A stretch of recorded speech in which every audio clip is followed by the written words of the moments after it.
xilliyada qaar waxaan maqalnaa tababarahani laacibka muslimka ah waxa uu ku xiray shuruud inuusan soomin bisha ramadaan maadaama ay kooxda sugayaan ciyaaro muhiima ama waxaan maqalnaa laacib muslima waajibaadkiisa diineed aanu si wanaagsan u gudan karin maadaama ay jiraan cadaadis dhanka maamulka naadigiisa ugu imaanaya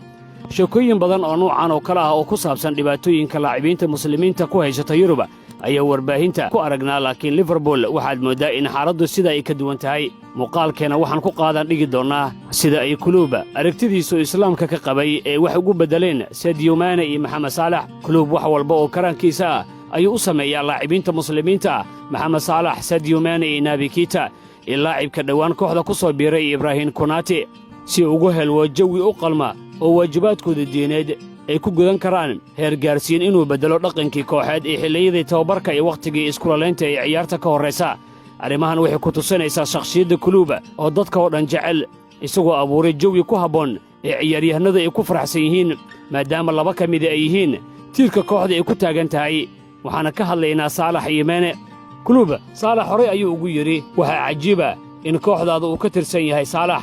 ciyaarta ka hor ducooyin qaas ayaa akhristaa waa muslim wuxuu sameeyaa wax walba oo qofka muslimka uu sameeyo ciyaarta ka hor sida weysada iyo arrimo kale dhammaantooda sidaasi ayay sameeyaan ma jirto qof isxumayn kara oo dhahaya maxaan u sugaynaa sidaa ayuu xaalka ku wanaagsan yahay waa inaan isfahanno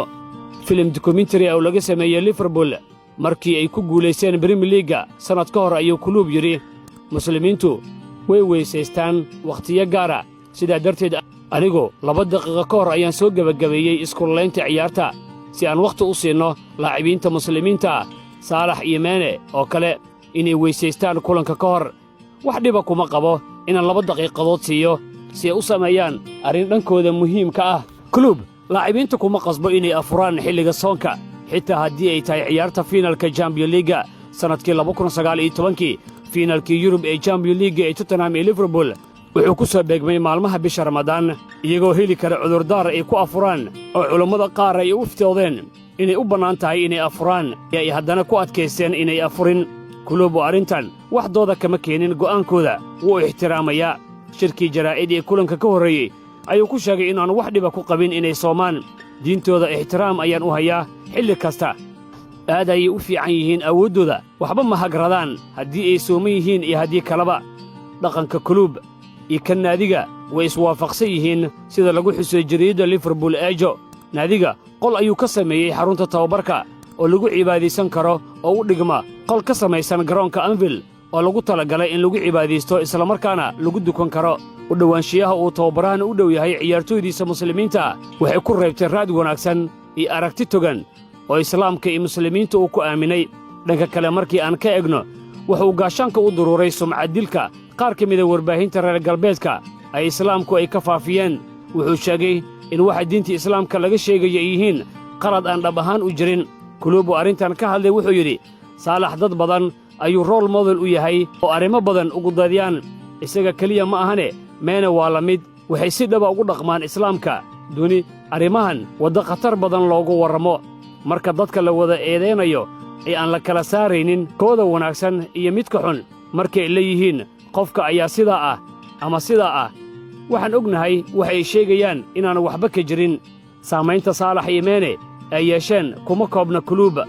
shakhsiyaad kale ayay Liverpool saamayn ku yeesheen tusaale ahaan markii Saalax uu ku biiray Liverpool waxaa la arkay inay isdhimeen weeraradii lagu dhibaateyn jiray dadka islaamka ah ee dadka muslimiinta ay ku dhibaataysan gobolka Marisada ee heer gaarsiin 19% waa sida lagu ogaaday daraasad ay samaysay jaamacadda Stanford sidaa oo kale markaan eegno qoraallada lagu beegsanayo islaamka iyo dadka muslimiinta ee baraha bulshada waxay isu dhaceen kala bar Saalax sidaa oo kale dad badan ayuu ku diisho wanaagsan u yahay dabaaldegiisa caanka iyo sujuudda waxay caado u noqotay carruur badan oo sidiisoo kale u dabaaldegta kuwa uu ka tirsan akademiga kooxda iskuullada kubadda lagu barto ee gudaha London iyagoo ku dayanaya laacibka reer Masar haddii aan eegno dhanka Mane saamayntiisa gaarka uu leeyahay samafalkiisa ay sida wanaagsan ugu dhaqmo tacliinta diinta islaamka ee ku soo abaabiyey aabihii oo ahaa imaam masjid ayay dad badani ku ixtiraamaan arrimahaasi oo dhan kuluub waxay ku qasbeen inuu Saalax iyo Mane ku tilmaamay inay yihiin safiirada ugu wanaagsan ee diinta islaamka sida ugu wanaagsan ugu tarjuma ee kooxda Liverpool u ciyaara